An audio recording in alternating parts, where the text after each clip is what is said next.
Good afternoon, everybody, and thank you for joining me today. My name is Victoria Hollingsworth, and I will be going over my proposed group therapy class for 2024. If you could please hold all your questions to the end, I would greatly appreciate it. We're going to start and end on time, just like we do in our group therapy. So, for those that don't know about group therapy, group therapy is a therapy class of normally 8 to 12 people. We get together usually once a week for a certain amount of time, possibly 3 months or 6 months.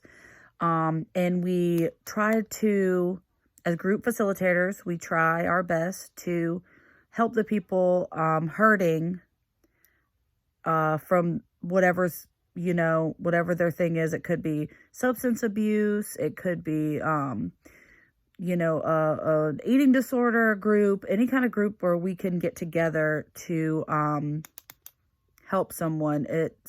We have information to show that typically people heal better in groups. They heal better with connection, with human connection. So today, I want to talk about the group that I want to propose is a group for mothers, specifically mothers who have lost babies to SIDS.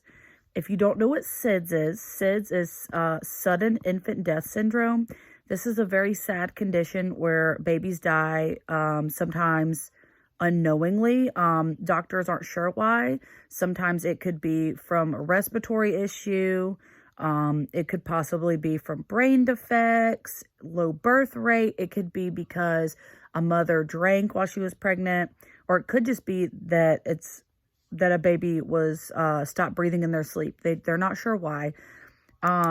This is a group has been heavily on my heart because I have some of my own family who lost a baby to SIDS, and it's very hard on a new mom, or mothers in general, but especially a new mom. It's very hard. You carry a baby for 9 months and you expect to have this beautiful prize. You work so hard to get to 9 months and you want to have this beautiful prize of a baby, and then you may have it for 1 or 2 or 3 months and then it's gone. It's just taken from you. And these mothers are suffering. So I want to talk a little bit about why I think this group is so important. Mothers already postpartum, mothers are already more vulnerable for depression as it is having a baby. Our bodies change, our emotions fluctuate, finances change. It's a whole new situation for mothers, right? It's hard.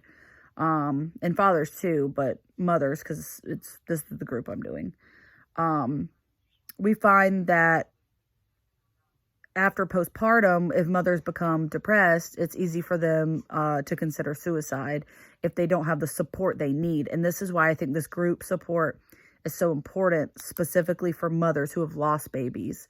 It's hard enough to be a mother and to deal with depression, but to actually lose your baby. We're finding some facts here. 43% of women are depressed postpartum. That's almost 1 out of every 2 women are depressed postpartum. That's a big number. And they're 2 times higher, specifically mothers who have lost babies to SIDS are 2 times higher to commit suicide than the average person. I think there's a really big detriment here. I think there needs to be help for these mothers that are suffering.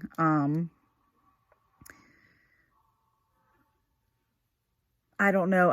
This has been on my mind for a long time, and I'm bringing it to you now, to everyone here, because I feel so strongly about this, and I know that we can make a difference if mothers could be with other mothers that are suffering from the same thing.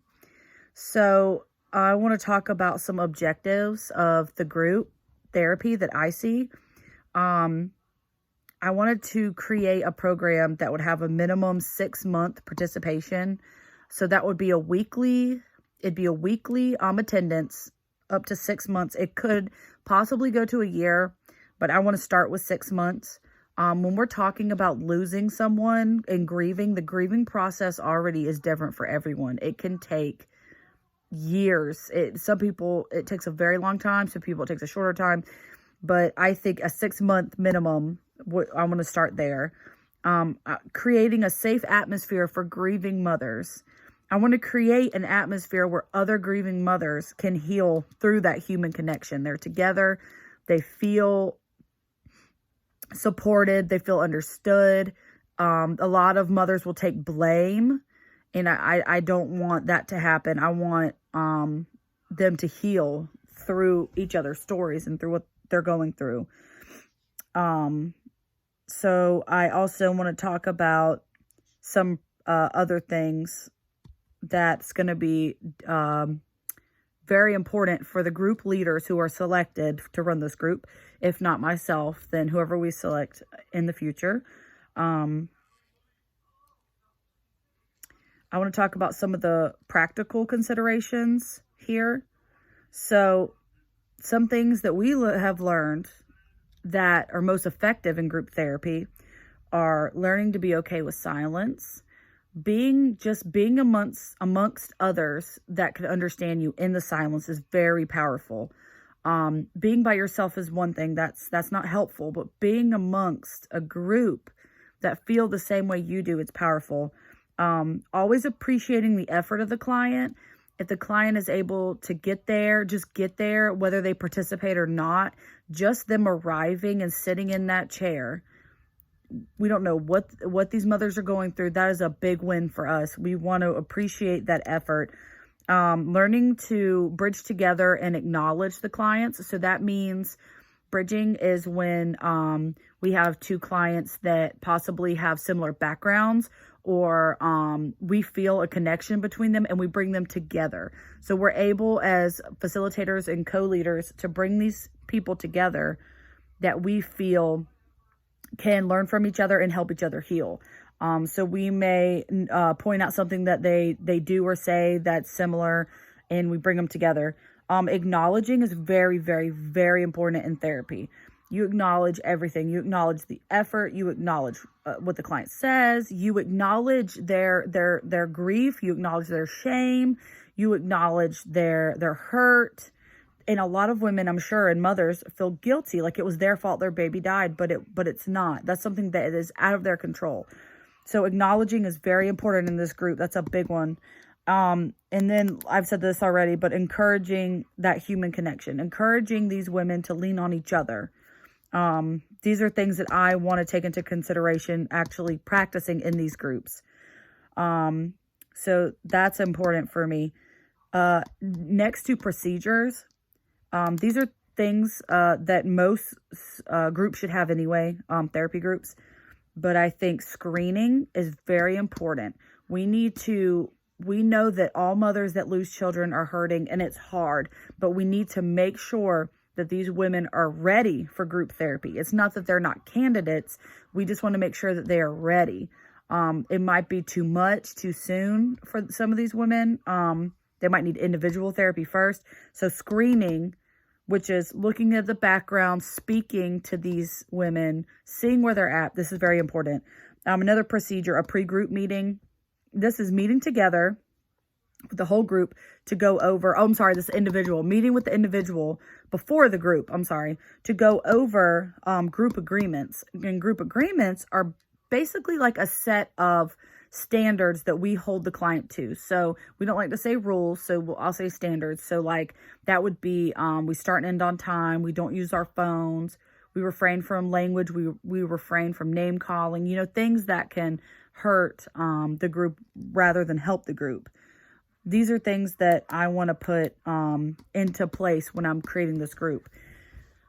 So I would like y'all to think today, when you're making your decision on who you're going to support and who you're going to financially provide for based on all these groups you hear today, just remember mine, please, because this is so important. Mothers who have lost babies to sudden infant death syndrome. These mothers are hurting. They need help, and we have the resources to help these women. And I know group therapy would be number one. I just know healing together is just so powerful. It's so, we have the results from other groups. I just know this is going to work. So please, when you're making your decision today, of who you're going to choose, please think about my group. And if you have any questions, I will be here after the presentation. Thank you very much.